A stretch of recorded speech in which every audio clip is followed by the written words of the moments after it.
Encounter Conference is the largest annual one-day educational event in Anglo-Jewry. The first conference was held on Sunday, 1st of December 1996 at the Institute of Education in central London and attracted 1,500 participants from across the religious spectrum. International experts on Jewish thought spoke on contemporary issues, including Jewish feminism, faith, medical ethics and spirituality.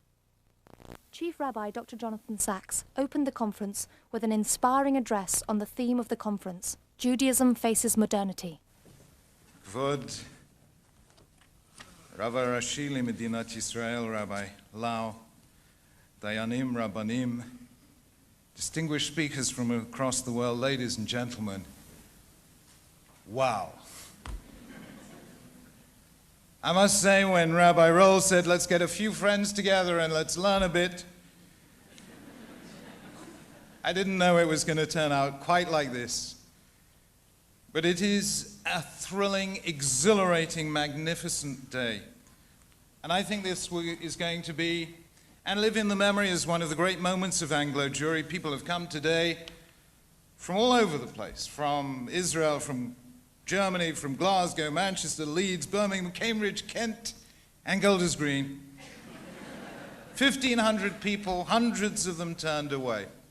And I want, before further ado, to say that though many, many people have helped today make this day possible, I think we should begin the day by paying our tribute to the young man whose idea it was, who saw the vision, who brought it to reality, Rabbi Yisroel Roll.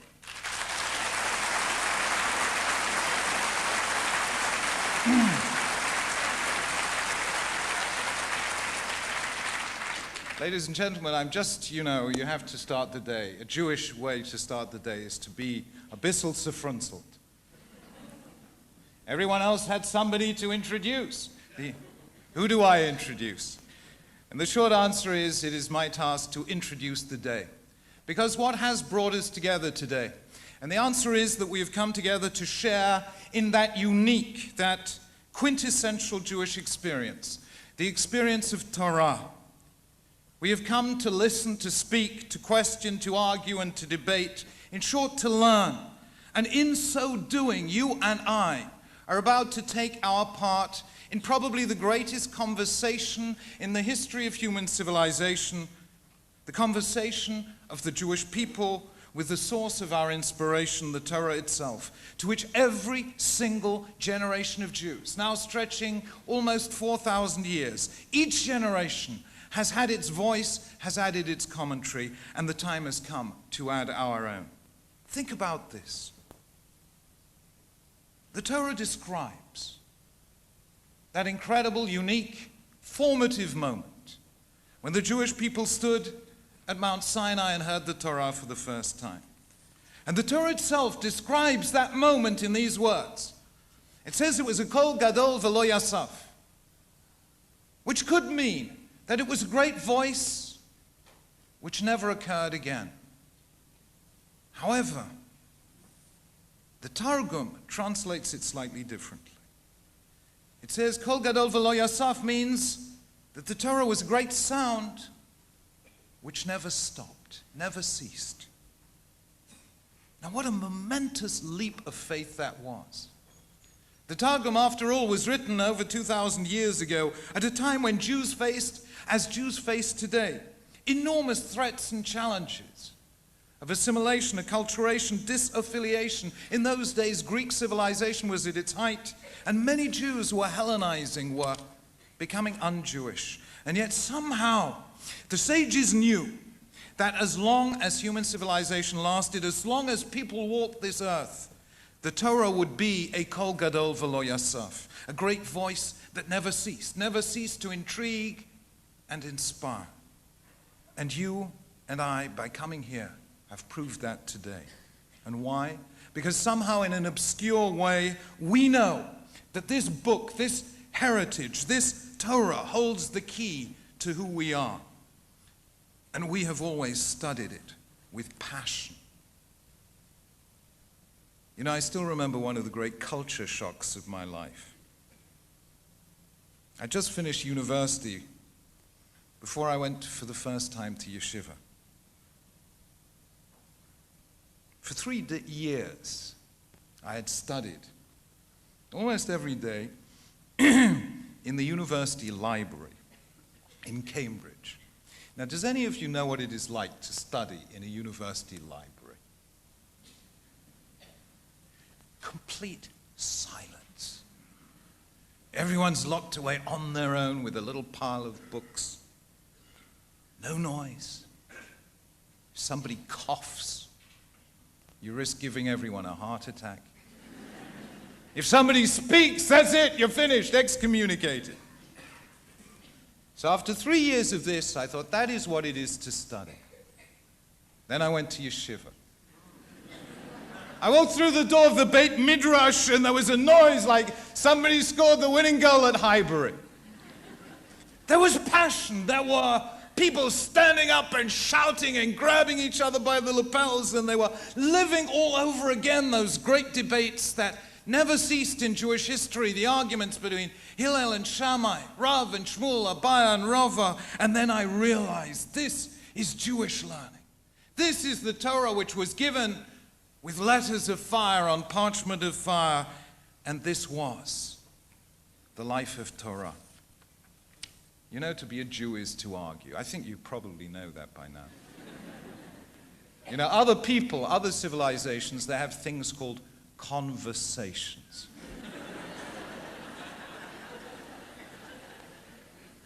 We only have machlokes, you know, that's our conversational art form. I remember a wonderful story told by Alan Dershowitz, the American civil rights lawyer. He tells the story of a man who comes to a new arrival in a Jewish community. He comes to shul for the first Shabbos, welcomed, made to feel at home, and everything in the shul is beautiful until they get to Kriyas HaTorah. Now, you probably know that some people have a custom of standing up during Kriyas HaTorah, and other people have a custom of sitting down during Kriyas HaTorah. But in this shul, something remarkable happened. Half the community stood up, half the community remained resolutely sitting down. The half who were standing up were shrying Gewalt at all the people who were sitting down. Up because don't you know that when you read the Torah, you got to stand up? And the people who were sitting down were saying, Amaratzim. Then you know when you read the Torah, you're supposed to sit down. Total pandemonium, civil war after the reading of the Torah. Everything nice and quiet again. The same thing happened a second week, a third week. It was driving this man mad. He wanted to come for a bit of peace and quiet. To daven, instead he gets around. So he decides, I must find out. What is the halacha? What's the din? What's the law? In this particular town, there's no Rav, so he has to travel a long way to find the nearest Rav. He finds one, very sagacious, saintly, scholarly Rav. And he says, Rabbi, I need to ask you a very, very important question. Ask, says the Rav. Tell me, Rav, he says, when you read the Torah, do you stand up? And the Rav thinks and he shakes his head and he strokes his beard and says, no, this is not the tradition. So he says, in that case, Rav, when you read the Torah, do you sit down? And the Rav shakes his head and says, no, this is not the tradition. So the man says, Rav, you have to help me here, because in our shul, half the people stand up, half the people sit down, and each side shouts and screams at one another. And the Rav nods his head and says, yeah, that is the tradition.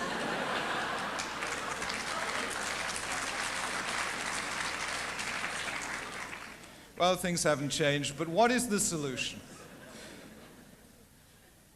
The solution, ladies and gentlemen, is very simple. The Torah contains a very cryptic verse in the Seder of Chukas. It says, Al ken ye'amer b'sefer melchamot Hashem, thus it shall be said thus it is said in the book of the wars of the Lord, et vahev b'sufa.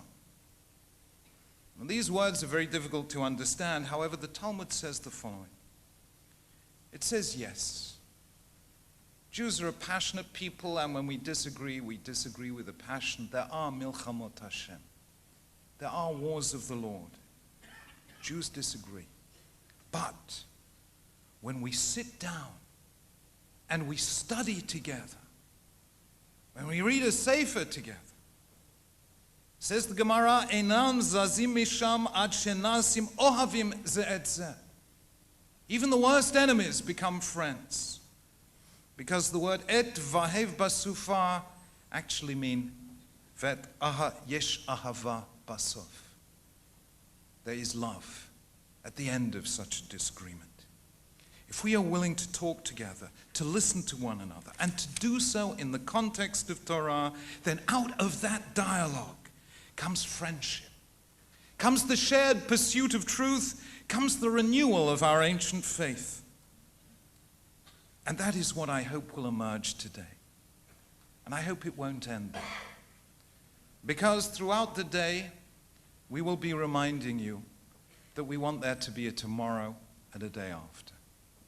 And we want you, if you have been touched and a little stimulated by today, to say, it's not going to end here, but I am going to commit myself to just a little more learning in the year to come.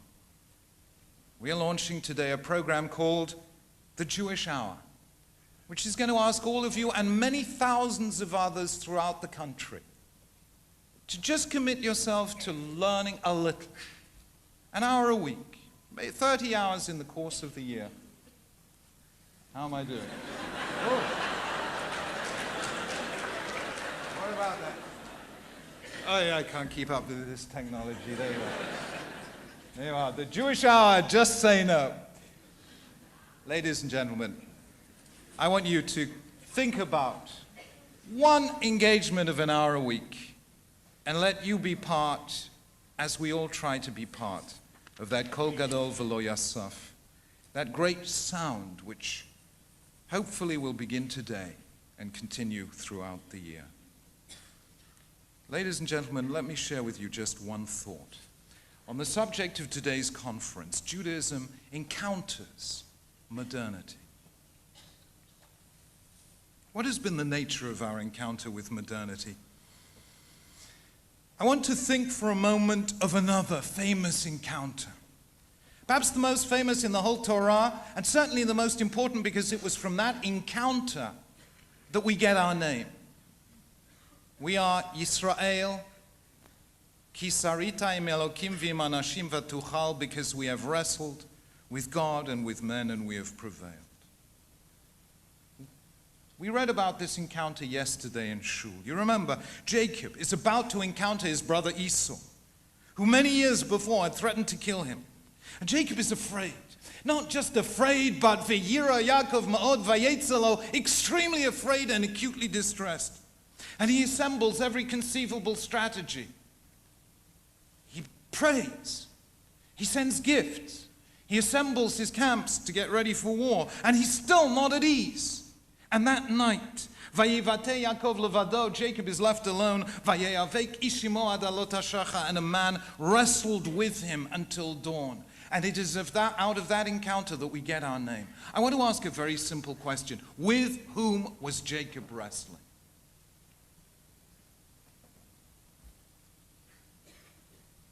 The Torah itself says with an ish, just with a person. Our sages say, Imsaro shel Esav, with the guardian angel of Esau. The prophet Hosea says, just malach, an angel. Jacob himself thinks it was God. He says, Ki ra'iti Elokim panim el panim v'tinatzel nafshi, I saw God face to face and I was saved. But I want to suggest another answer.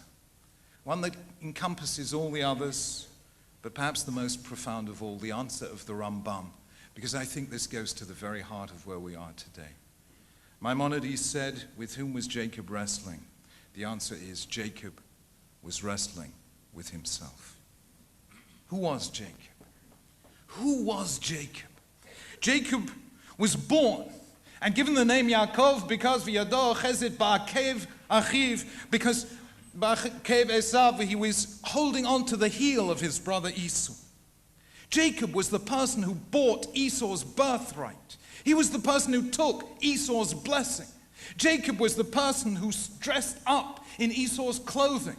Jacob was the person who, when his father asked him, "Who are you, my son?" said, "Ani Esav Bechorecha." I am Esau, your firstborn. Jacob was the one who took Esau's name. Who was Jacob? Jacob was the person who wanted to be Esau. And that is why before Jacob could face Esau, before he could be shalem, at peace with himself, he had to wrestle with himself. He had to come to the realization that he wasn't Esau, that he was no longer even Yaakov, the person who wanted to be Esau. He was Israel. He was a Jew. If we were to define the Jewish encounter with modernity over the past 100, even 200 years, we would have to come to a very acute realization that for the first time in 2,000 years, Jews were, and who knows, to a little degree perhaps even still are, embarrassed about being Jews. What does Jackie Mason say at the end of all these shows? They laugh at my jokes and then they say, "Too Jewish." The late Shlomo Carlebach, the folk singer, used to go around America to all sorts of campuses. I used to mix with all sorts of chevra in all sorts of strange and wonderful ways. And then he used to ask people, what is their religious belief? And he used to say this: if I see a student who stands up and says, "I'm a Catholic," I know that's a Catholic. Student gets up and says, "I'm a Protestant," I know that's a Protestant. Student gets up and says, "I'm just a human being," I know that's a Jew.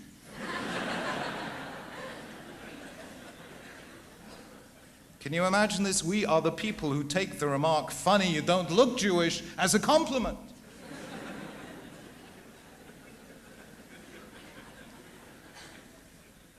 Just think about modernity.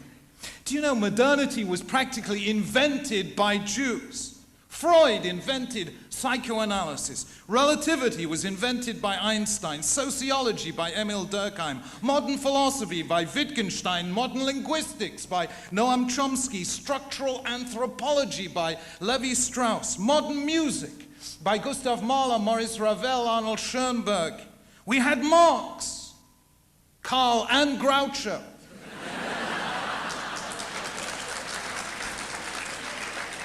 We had Berlin, Isaiah, and Irving. You name it, we invented it. Modernity consists of 100 contributions by Jews. But how many of those were Jewish contributions? They were great contributions. I don't minimize any of them. For heaven's sake, they enlarged the whole horizons of human knowledge. But today, we have reached the level at which we have already proved what we wanted to prove. We have proved that we can wear Esau's clothes. We can carry Esau's name. We can take his blessings. We can be just as good an Esau as Esau. But now comes the question, can we be Jacob? Can we be Israel? Can we be Jews? Woody Allen, once made a film called Zelig. Did any of you see this? Incredible film, his most Jewish film. Shows how an individual, some character, Woody Allen, can be anyone. Amongst presidents, he's a president. Among scientists, he's a scientist. The only question is, can he be himself?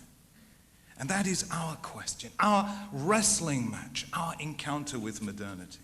Think of what the Jewish world would have been like if we had had just one Einstein, or just one Wittgenstein, or just one Gustav Mahler, who devoted themselves to renewing Jewish spirituality. Why didn't they do it? Where was our pride? Where was our sense of self? Where was our identity? Can we forget, ladies and gentlemen, that the faith we carry is not a small thing? We were the people, our ancestors were the people who taught Western civilization what it is to believe in God. The Torah taught humanity the sanctity of human life, the imperative of justice, the primacy of right over might, the concept of peace as a religious ideal. And even when Jews were scattered and dispersed and crushed with poverty, they still devoted themselves to study and prayer, to the life of the mind and the life of the soul. I tell you, our faith is no small thing. The Judaism in which I believe is not the Judaism you and I read about every week in the papers. It really isn't. All that bickering, all that fractiousness, all those petty divisions, that isn't Judaism. Judaism is vast. Torah is the most remarkable attempt since man first walked on earth to bring the divine presence, the Shekhinah, into daily life, and to invest small deeds and simple human relationships with Kedusha, with the infinite splendor of the presence of God. Ladies and gentlemen, I hope that is what you and I will encounter today, the real Judaism. I am not very technologically literate. You know why we have kids, don't you? So that somebody in the family understands what is the internet.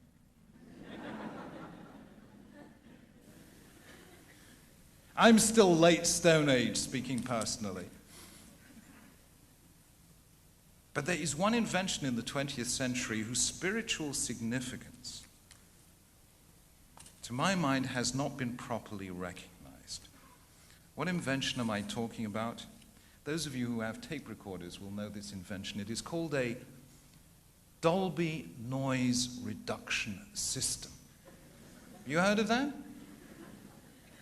What is the Dolby noise reduction system? I'll tell you, you have a tape recorder, a cheap tape recorder, and you have an old tape. You put on the tape, you want to hear the music. What do you hear? You hear hiss, you hear crackle, you hear noise. You can't hear the music.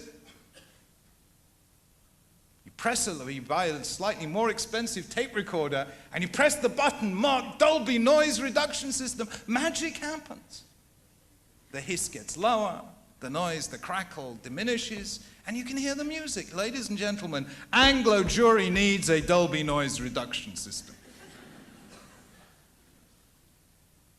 Let's hear a little less noise, a little less crackle and hiss of Jews attacking other Jews, of Jews criticizing other Jews. That's just noise. Let us hear a little less of that. And let us today hope that we hear instead the music of Torah, the music of the Kol Gadol V'lo Yasaf, the great sound that never once ceased, and which will be played again today. Thank you.